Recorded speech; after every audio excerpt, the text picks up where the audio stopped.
In today's video, I'm going to teach you how to add a YouTube icon to Squarespace. This is a simple way to make your website more connected to your social platforms, and it also gives visitors an easy way to find your YouTube channel. If you want to place a clean YouTube icon anywhere on your site, Squarespace makes the process very straightforward. To begin, open your Squarespace website and click Website. From there, choose Edit so you can start making changes to the page.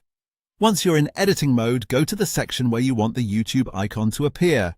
It could be in a footer, a sidebar area, or anywhere else that makes sense for your layout. Take a second here to think about visibility, because placing social icons in an easy-to-find spot usually works best for visitors.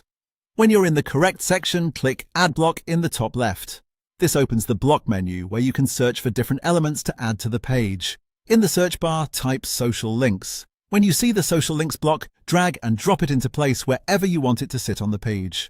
After that, double-click the block to configure it. This will open the settings panel for the social links. Now click Add Social Link. You'll see a field where you can paste your YouTube link. Go ahead and paste in your channel or profile URL. Squarespace will automatically recognize that it's a YouTube link, and once it does, it will assign the YouTube icon for you. That means you don't need to manually choose the icon, which makes this setup quick and beginner-friendly.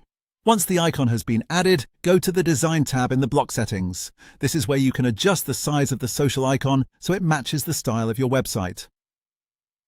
If the icon feels too small to notice, increase it slightly. If it looks too large or distracting, reduce it until it fits naturally with the rest of the page. Keeping the size balanced helps the website feel polished and consistent. And that's it. Your YouTube icon is now added to your Squarespace site. This is a small update, but it can make a big difference in helping visitors discover your content and stay connected with your brand. Thanks for watching, and I'll see you in the next video.